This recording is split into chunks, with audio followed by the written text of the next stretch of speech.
미국 금리 인상 이야기를 좀 해볼까 하는데요. 매파적인 발언이 계속 늘어나고 있죠.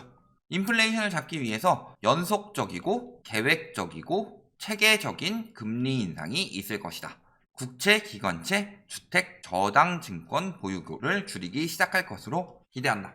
이미 조금씩 줄이고 있는데 MBS 증권 같은 경우가 글로벌 금융위 때 보면 MBS, CDO 이런 걸로 주택은 하나인데 요걸 가지고 증권을 만들어서 집이 하나가 있어요.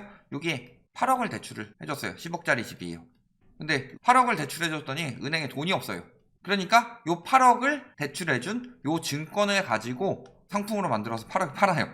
그리고 8억을 자금을 만들어서 또 두 번째 집에 또 8억을 대출해주고 이런 식으로 유동성 뻥튀기의 대표적인 증권 중에 하나죠. 주택시장에서. 근데 이걸 줄이기 시작했다는 소리는 무슨 소리예요? 주택시장의 유동성을 굉장히 줄일 것이고 그렇기 때문에 지금 미국에서 주담대 고정금리는 지금 5%가 넘어갔다고 그래요. 모기지론이. 그렇다는 것은 부동산 시장에 흘러 들어갈 자금이 줄어들 것이다. 물론 미국이지만. 자, 과거에도 미국이 부동산이 폭락하면서 우리나라도 영향이 많이 갔죠. 그런 시장이 다시 펼쳐질 수 있다. 저 사람은 원래 세게 얘기하는 사람이니까 이렇게 이야기를 할 수 있죠. 그런데 매파로 변한 연준 비둘기파. 연준 2인자 이야기하죠. 더 공격적인 긴축과 5월에 양적 긴축을 해야 된다. 이미 이 부분이 합의가 된 상황이라는 거예요. 인제서야 비둘기파들이 변하는 게 아니고 원래 파월이 엄청난 비둘기파다. 비둘기파인데 상황이 워낙 망해가서 어쩔 수 없이 매파적 발언을 하는 거다. 즉 파월이 말하는 것 자체가 지금 굉장히 비둘기파적인 발언인데 이게 상황은 더 올려야 되는데 파월이 이렇게 이야기를 하는데 지금 이러고 있으니까 매파다라고 말하고 있는데 다 똑같아요. 다 대부분 비둘기파예요. 1인자든 2인자든. 그러니까 금리 인상 시점도 놓쳐서 늦어진 거고 파월이 파이어월이었죠. 방화벽이었어요. 그런데 지금 상황이 그게 되지가 않는 상황이죠. 인플레이션이 너무 심각하다. 미국에서는 인플레이션, 경제 성장률 외에도 또 한 가지 보는 것이 고용률인데 고용률 자체가 낮게 나왔기 때문에 실업률 자체가 높았기 때문에 금리 인상을 주저 했는데 이거 문제가 될 거라고 늘 말씀드렸죠. 그래서 인플레이션이 너무 심각하다. 그리고 실업률은 금방 회복되고 있는데 왜 금리 인상 빨리빨리 안 하냐 할 때 다 됐다 얘기했을 때 그때쯤에 발표를 했죠. 그래서 올해 3월부터 인상하겠다. 왜냐면 그 전에 미리미리 얘기를 해놨어야 되는데 늦었죠. 그러다 보니까 지금 인플레이션이 잡히지가 않는 거다. 지금 양적 긴축은 월 116조 원. 2017년, 2019년 대비 2배 규모에 달한다. 자, 미국에서 15년부터 금리를 올리고 17년부터 QT가 들어갔죠. 왜 이걸 했느냐? 글로벌 금융위기 이후, 즉 2008년 이후 붕괴가 일어나기 시작하면서 돈을 풀어서 살렸어요. 그래서 미국 연준의 대차 대조표를 보면은 그 전까지 이렇게 늘어나고 있던 유동성이 갑자기 확 늘어난다. 그러다가 17년을 기점으로 19년까지 조금 줄였다가 갑자기 미중 무역전쟁이 터지면서 조금 다시 풀죠. 그러다가 코로나 터지면서 확 늘어났다. 그렇다면은 문제는 뭐냐? 얘를 줄이려고 했는데 이렇게 늘어났어요? 그렇다면은 얘 플러스 얘까지 줄여야 되죠. 당장은 얘까지 줄이기엔 너무 부담이 크니까 일단 얘만 줄이는 거예요.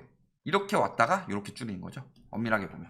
일단은 요 수준까지 줄여놓고 요 나머지 부분에 대해서는 또 언젠가 줄이겠죠. 우리나라에선 더 큰 문제가 뭐냐? 미국에선 이렇게 돈을 풀 때 문제는 가계부채는 줄였어요.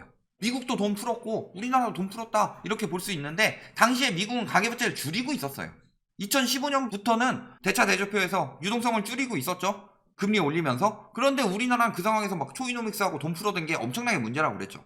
그 이유 뭐예요? 미국에서 이러고 있는데. 이번 정부도 잘못한 거 있어요. 물론. 왜? 아니 2015년부터 연속 금리 인상 들어가고 있는데 2017년부터 금리를 2번밖에 안 올렸어. 2번만 올려도 부동산 붕괴되는 거 나왔었죠. 그런데 너무 늦게 올렸죠. 두 번째 올리는 시기도 너무 늦어서 올리자마자 얼마 안 있어서 미중 무역전쟁 터졌죠. 그래서 금리를 다시 낮췄죠. 그러니까 집값이 다시 올라갔죠. 그러니까 그걸 가지고 못 잡는다. 집값은 계속 올라간다. 이 우상향 심리가 더욱 거세지는 영향을 만들었다. 그게 큰 실수죠. 그 전에 미리 좀 금리를 올려놔서 18년 한 2월, 3월 1분기 중에 한번 올렸다. 그래서 하락기가 한 1년 넘게 더 지속됐다라고 하면은 이렇게까지 심리가 살아나진 않았을 거다. 5년 전보다 빠르고 강화할 수 있다. 이런 이야기를 하는 것은 물론이거니와 세인트루이스 연준 총재가 3%포인트를 올려야 된다. 모두 빅스텝으로 올려야 한다. 그 전에 그냥 0.25씩 올렸다. 뭐 이런 이야기 하면서 올해 연준 목표가 1.9%다. 그러니까 우리나라는 2%면 되는 거 아니냐. 그러면서 2% 이야기가 나온 게 왜 2%를 이야기를 하느냐. 한국은행에서 0.75%로 올릴 때 1%도 아직 긴축이 아니다. 1%로 올릴 때 1.25%도 긴축이 아니다. 1.25% 올릴 때도 1.5%도 긴축이 아니다 라고만 이야기했지 2%까지 올리면 이제 긴축이다 이런 이야기 한 적 한 번도 없어요. 근데 왜 2%를 이야기를 하느냐. 연준에서 1.9%로 올릴 게 예상이 되니까 얘보단 높아야 되지 않겠냐. 자금이 안 빠져나가려면. 그래서 최저점으로 2%를 잡은 거죠. 그런데 이렇게 되면 얘기가 달라지죠. 3.34% 정도 되죠.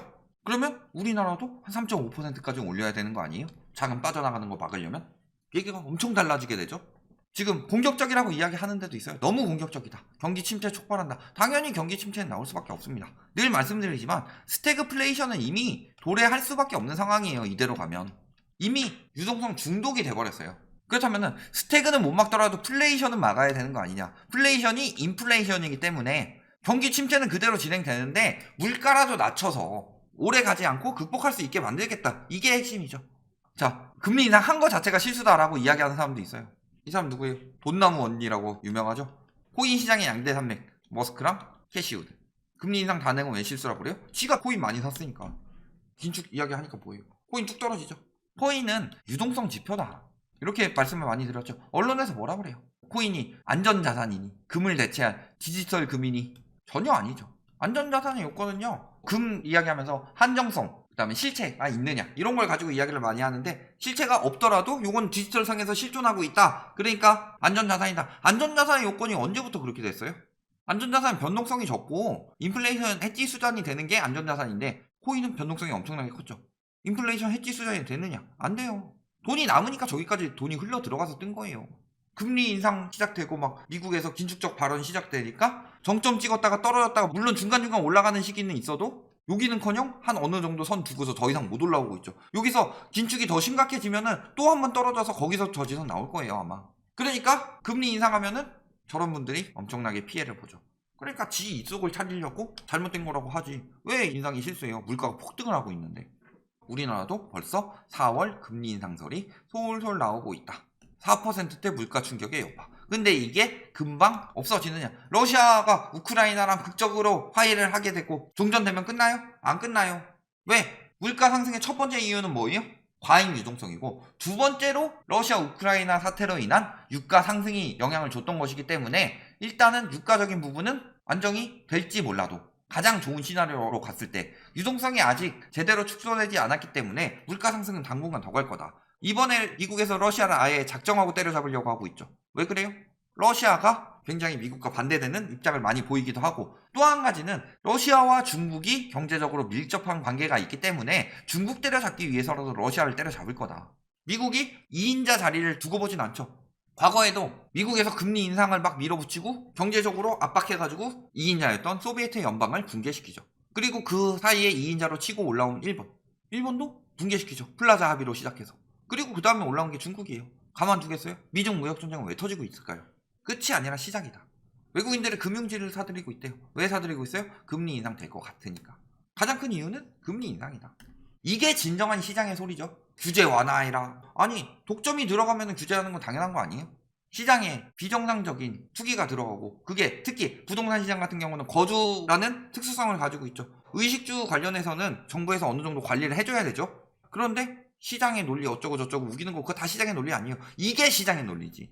그리고 기업도 지금 세 곳 중 한 곳은 이자도 못 내고 있다. 즉 이자 보상 배율 요게 1 미만이면 이자도 못 내는 기업인데 물론 그 미중 무역전쟁 코로나 터지고 나서 쭉 늘어났고 파산한 것도 물론 있을 테고요. 그래서 지금 좀 줄긴 했지만 그래도 세 곳 중 한 곳은 이자도 못 내는 기업들이다. 그만큼 기업의 위기는 계속 늘어나고 있다는 거죠. 문제는 22년에는 일단은 이자는 내겠는데 원자재 가격이 너무 올라갔다. 그래서 수익은 줄어들죠. 근데 이자는 더 올라가고 있습니다. 더 위험해지고 있다는 거예요. 팔리긴 좀 팔려도 기업이 붕괴되면 어떻게 돼요? 당연히 가게까지 영향을 주는 거죠. 이런 위기인데 무슨 돈을 빌리라 그래요 자꾸. 국채 지금 영구점 경신했다고 합니다. 3년물. 그래서 장단기 금리차가 역전이 될까 말까 하고 있대요. 미국은 이미 역전하는 경우도 생겼고. 그런데 문제는 10년물도 역대 최고예요. 3년물도 역대 최고고. 여기 보세요. 10년물 금리도 연중 최고 기록을 또다시 경신했다.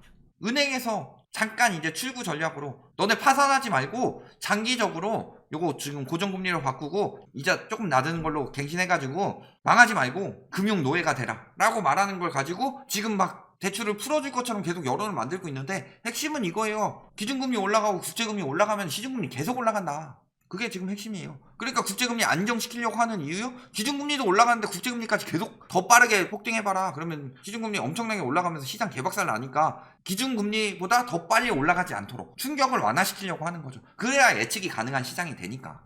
금리 인상 시기에는 항상 위험했습니다. 오늘의 핵심이죠. 미국 금리 인상이 왜 한국에 위험하냐.